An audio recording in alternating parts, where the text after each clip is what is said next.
Investors gearing up for a busy week in terms of economic data. That's certainly going to set the tone. Here's a look at what we're getting this week. We're getting the October ISM Manufacturing Index. That's later today. Tomorrow morning, a reading on U.S. auto sales, which has been pretty much a bright spot for the economy this year, that's for sure. The rest of the week, investors focused on jobs, beginning with the ADP private employment report. That's coming out on Wednesday. Initial jobless claims on Thursday. Ending the big ticket item for the week, the October jobs report out on Friday. Estimates call for 185,000 new jobs to be created in the month of October. John Hilsenrath here with us. What's important to you, John? Good morning. Definitely the jobs report on Friday. We could know by the end of the week if the Federal Reserve is finally going to raise interest rates this year based on what we see in those jobs data.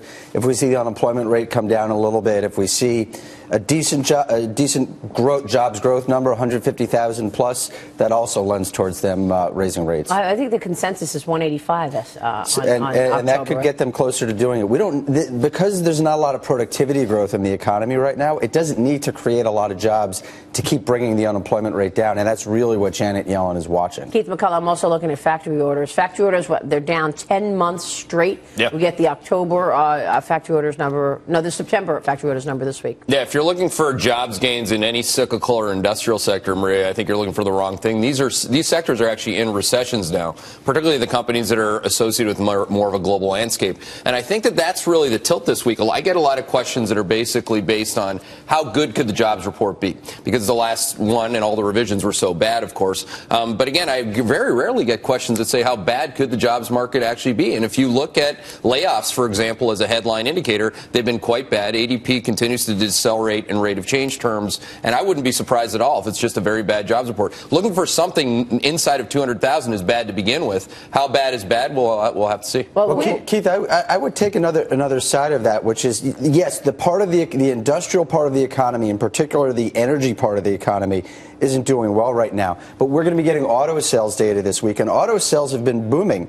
So where are you going to look for jobs? I'd be looking at retailers. Yeah. When is bad news, though, going to be bad news for the market? Looking at what stocks did in the month of October, you had nothing but bad economic data last week, and you had double-digit gains in the month on materials, energy, basic materials, energy, and technology. Bad news was bad news in August and September, and I think the market is making up that ground because investors are realizing the world didn't end in those 2 months. Well, the world doesn't have to end for the cycle to end. No, but it looks like garbage town, and people are buying stocks. I mean, the things that actually work at the end of the cycle are housing and autos and consumption, employment. These are classic late cycle indicators. So again, I'd be looking for more surprises on the downside on that stuff, just like you saw in consumer confidence, new home sales, durable goods was a mess, but it's been a mess. Again, that stuff getting worse into Christmas, I think, will be the big surprise. I think the consumer's much weaker than people think they're going to. Well, that's what I was going next. I mean, does the consumer break out at any point in the fourth quarter? That's certainly going to be what the retail sector needs in order to see any kind of vibrancy. They broke out last year. That was the surprise in the call to make last year. Don't forget the retail sales were up 4.7%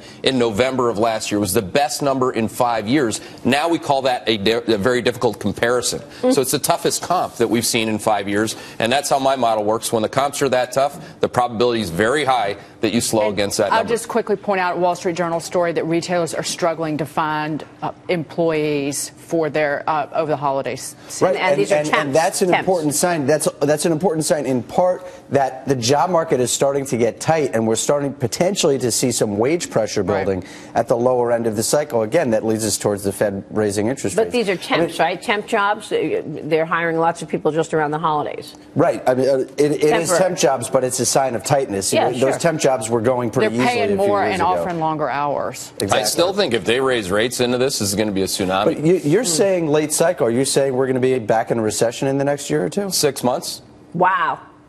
All right, that's a pretty bold call. That's a bold call. It's not really bold. Let's sit back. But you've been saying it. To have a recession is not a bold call. You know, they happen.